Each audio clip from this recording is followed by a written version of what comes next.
There is a strange sorrow that follows every person who begins to govern himself. At first, people applaud the dream of discipline. They admire the idea of order, of restraint, of a life not wasted on every passing appetite. But the moment that discipline becomes visible, when your silence replaces argument, when your patience refuses chaos, when your choices no longer bend to the comfort of the crowd, the applause often turns to suspicion. People are rarely disturbed by your weakness, it reassures them. But your control is another matter.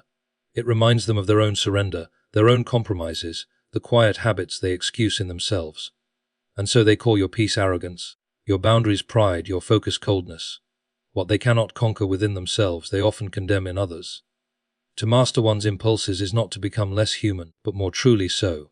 Yet the world has always had an uneasy relationship with those who cannot be easily manipulated by praise, fear, or belonging. A person who learns to say no, to distraction, to excess, to needless approval, becomes difficult to understand for those who have made a home in such things. The tragedy is not that you are misunderstood, but that many mistake misunderstanding for evidence that they are wrong. They loosen their standards to regain applause. They trade conviction for acceptance. They choose to be loved rather than to be whole. Discipline has a peculiar way of unsettling those who have grown accustomed to ease. It is not loud, nor does it demand attention, yet its quiet presence often stirs a discomfort that few are willing to admit. When a person begins to govern his habits, rising when others delay, restraining impulses when others indulge, choosing effort where others choose relief, he introduces a silent contrast into the lives around him. And it is this contrast, more than anything spoken or done, that begins to trouble people. Most individuals are not disturbed by failure in others. In fact, they often find a strange comfort in it. It reassures them that their own inconsistencies are ordinary, even acceptable. But discipline disrupts this comfort. It stands as a quiet reminder that another way of living is possible, one that requires no excuses. And rather than confront this possibility within themselves, many find it easier to question or diminish the one who embodies it. There is a subtle accusation in consistency, not because the disciplined person intends to accuse, but because his actions expose what others prefer to keep hidden. When he refuses distractions, it highlights how easily others are ruled by them. When he maintains control in moments of pressure, it reveals how quickly others surrender to emotion. This unspoken comparison can feel like a threat, even when none is intended, and so discipline is often misinterpreted. What is, in truth, self-respect is labeled as rigidity. What is careful intention is dismissed as obsession. A person who simply chooses not to partake in certain habits is seen as judging those who do, though he may have no such thought in mind. People tend to project their own discomfort outward, assigning motives where there are none, creating narratives that ease the tension they feel. There is also the matter of familiarity. Human beings are drawn to what is shared, to the quiet agreement of mutual habits and behaviors. Discipline, however, creates distance, not always in affection but in experience. The conversations change, the choices diverge, the rhythms no longer align. And this difference can feel like rejection, even when it is nothing more than a shift in priorities. It is easier to relate to someone who struggles openly than to someone who appears steady. The former invites sympathy, while the latter demands reflection. And reflection, for many, is an uncomfortable task. It requires honesty, a willingness to examine the small compromises and quiet indulgences that shape daily life. Not everyone is prepared for such examination, and so they resist it in the only way they know, by dismissing the example set before them. Discipline, then, becomes less about the individual who practices it and more about the reactions it provokes in others. It reveals the unseen tensions within a group, the unspoken agreements to remain within certain limits of effort and restraint. When one person steps beyond those limits, he unknowingly challenges the balance that others have come to rely on. Yet the discomfort is not born from discipline itself, but from what it represents. It is a mirror held up without intention, reflecting possibilities that are both inviting and unsettling. And while some may eventually find inspiration in it, others will continue to resist, not because they truly oppose discipline, but because they are not ready to face what it asks of them. Silence has always been one of the most misunderstood forms of strength. In a world that often measures confidence by volume and importance by constant expression, the person who chooses quietness is frequently judged before he is understood. People are suspicious of what they cannot easily interpret, and silence offers them very little to hold. It leaves room for assumption, and assumption is often far less charitable than truth. Many mistake silence for pride because they have grown accustomed to noise as proof of humility. They trust the person who explains himself endlessly, who fills every pause with reassurance, who makes his emotions visible and accessible. But the one who remains calm, who does not rush to defend himself, who does not compete for attention, is often seen as distant or superior. His restraint is mistaken for contempt, as though his quietness must surely mean he believes himself above others. The truth is often far simpler. Silence is not always the absence of warmth. Sometimes it is the presence of control.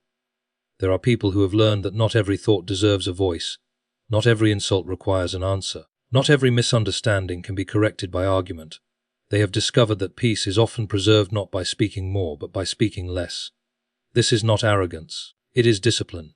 Yet silence unsettles people because it removes the usual signs by which they judge intention. Words are easy to examine, they can be praised, criticized, dissected. Silence offers no such convenience. It forces others to confront uncertainty, and uncertainty makes many uncomfortable. Rather than admit they do not know what the quiet person thinks, they assign motives to him. Pride becomes the easiest explanation because it protects them from the harder possibility that his silence has nothing to do with them at all. There is also a deeper reason people misread quietness. Silence often reflects independence. A person who does not constantly seek approval, who does not explain every decision, who can remain content without endless validation, appears strange in a world built on performance. Many are accustomed to relationships maintained by constant emotional display, by visible reactions and spoken affirmations. When someone steps outside that pattern, it can feel like rejection. But self-possession is not rejection. It is simply the refusal to be governed by every external expectation. The quiet person may care deeply, yet he does not always feel compelled to prove it in the ways others demand. He understands that sincerity is not measured by frequency of speech. Some of the strongest forms of loyalty, respect, and love are often carried in action rather than declaration. There is, too, a difference between silence born of fear and silence born of strength. One hides because it is afraid, the other remains still because it has no need to perform. The proud man often speaks too much of himself, because pride demands recognition. True quietness is often the opposite. It is the absence of self-advertisement, the freedom from needing to dominate every room or conversation. Still, those who rely on outward signs rarely see this distinction. They interpret calmness as coldness, boundaries as hostility, reserve as judgment. They are offended not by what was said, but by what was withheld. They feel challenged by someone who cannot be easily read or easily influenced. And so silence becomes a kind of test. It reveals how quickly people fill empty spaces with their own insecurities.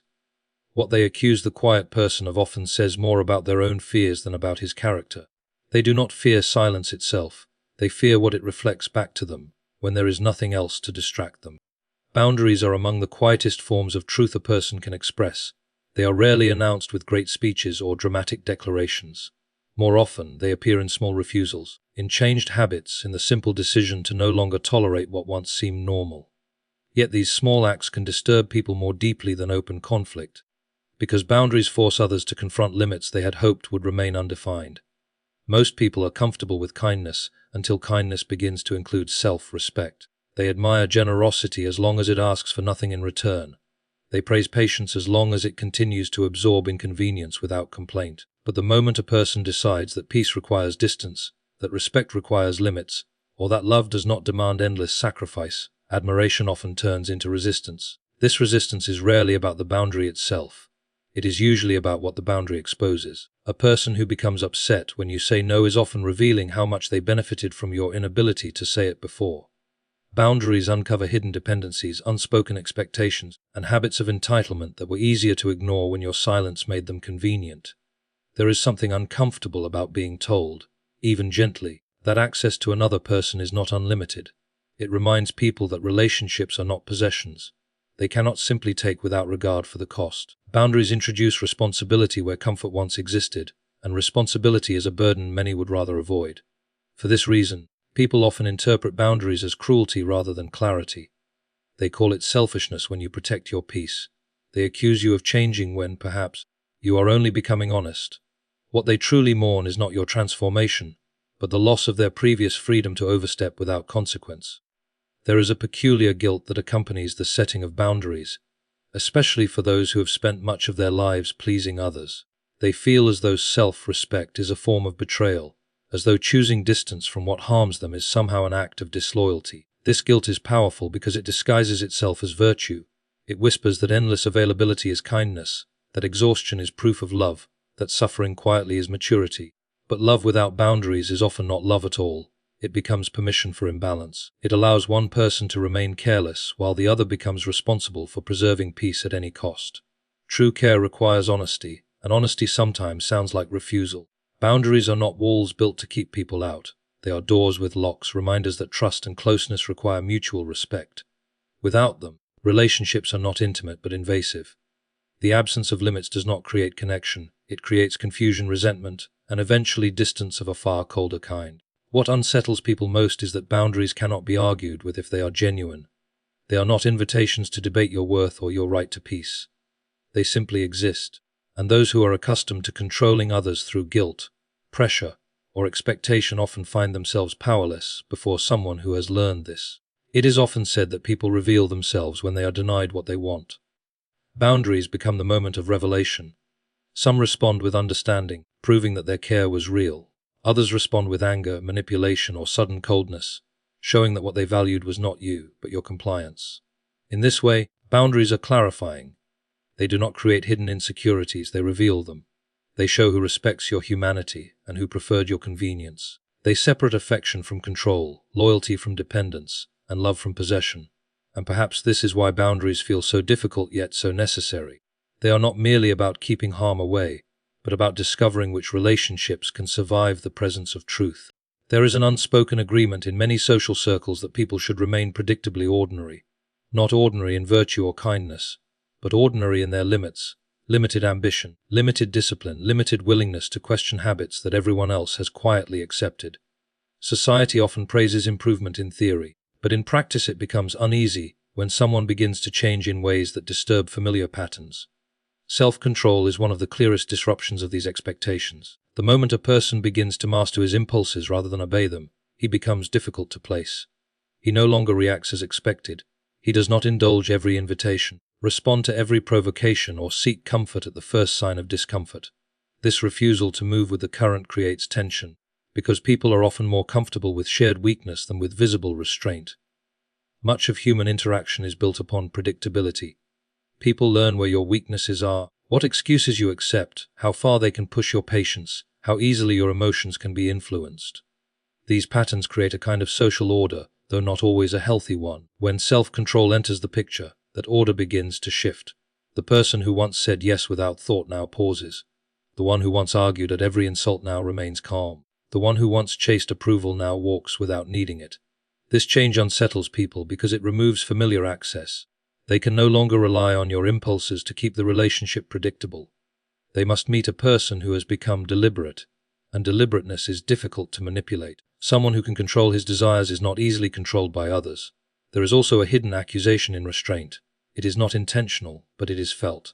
When one person refuses excess, those still attached to it often feel judged, even without a word being spoken. A man who declines distraction does not need to criticize it. His refusal is enough to make others examine their own dependence on it. An examination is uncomfortable. It threatens the small comforts people have turned into necessities. For this reason, self-control is often described in negative terms. It is called coldness, inflexibility, or pride. The disciplined person is accused of thinking too highly of himself, when in truth he may simply be trying to think less of his appetites. People prefer to believe restraint comes from arrogance rather than from struggle, because arrogance can be dismissed more easily than conviction. Social expectations are powerful because they rarely announce themselves openly. They live in subtle pressures. The raised eyebrow when you refuse what everyone else accepts, the laughter when you take your goals seriously, the quiet distance that appears when your priorities no longer match the group's comforts. These things seem small, but they are often enough to make people abandon the very discipline they know they need. Many trade self-control for belonging without realizing the cost. They return to habits they had outgrown simply to avoid being called distant. They weaken boundaries to preserve approval. They pretend indifference toward growth, because ambition makes others uncomfortable. In doing so, they preserve harmony at the expense of themselves. But true maturity often requires disappointing certain expectations. It means accepting that not everyone will understand the life you are trying to build. Some will interpret your peace as withdrawal, your discipline as judgment, your independence as rejection. They are responding not to who you are, but to the discomfort of seeing someone step outside the unwritten rules they have chosen never to question. Self-control breaks social expectations because it breaks unconscious dependence. It reminds people that much of what they call freedom is simply habit wearing a pleasant name.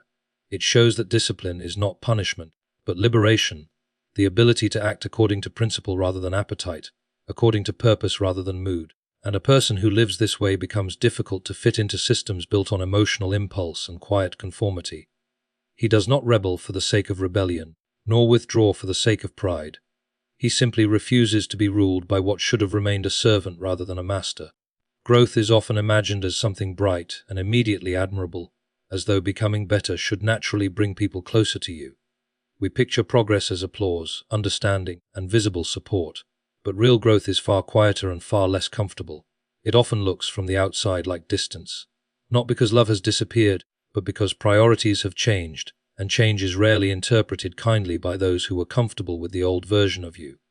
When a person begins to grow, he does not simply add new habits, he leaves old ones behind. He speaks less where he once explained too much. He says no where he once agreed out of guilt. He values peace where he once chased acceptance. These changes are not dramatic in appearance, yet they alter the entire shape of relationships. People who knew how to reach you before may suddenly find the old path closed. This distance is often mistaken for arrogance. Others assume you believe yourself superior simply because you no longer participate in the same patterns. If you stop entertaining unnecessary conflict, they call you cold. If you withdraw from constant noise, they call you distant. If you protect your time and attention, they call you selfish. Rarely do they consider that perhaps you are not moving away from them, but towards something you have finally realized matters more. There is a quiet grief in growth because not everyone can come with you. Some relationships were built not on shared values, but on shared wounds, shared distractions, shared forms of avoidance. When healing begins, those foundations weaken. The connection feels different, not because affection was false, but because pain was doing more of the bonding than either person realized. People often prefer the familiar version of you, even if that version was suffering. Familiarity is comforting. Your old insecurities made you easier to predict. Your need for approval made you easier to keep close. Your constant availability made others feel secure in your presence. Growth changes this. A person who begins to respect himself becomes less convenient to those who benefited from his lack of boundaries. This is why distance can be a sign of health rather than failure. It may mean you are no longer shrinking yourself to preserve relationships that only survived your self-neglect. It may mean you are learning that love and access are not the same thing. Someone can care for others deeply and still recognize that constant proximity is not always peace. There is also the matter of solitude. Growth often requires seasons of silence that others do not understand. Improvement demands reflection, and reflection rarely happens in crowds. A person trying to rebuild himself must sometimes step away from noise, from habits, from environments that make old patterns too easy. To those watching from the outside, this can look like abandonment. But solitude is not always loneliness. Sometimes it is repair. The difficulty is that people judge distance by their own fears. They assume your withdrawal is rejection because they cannot imagine choosing quiet for any reason other than resentment.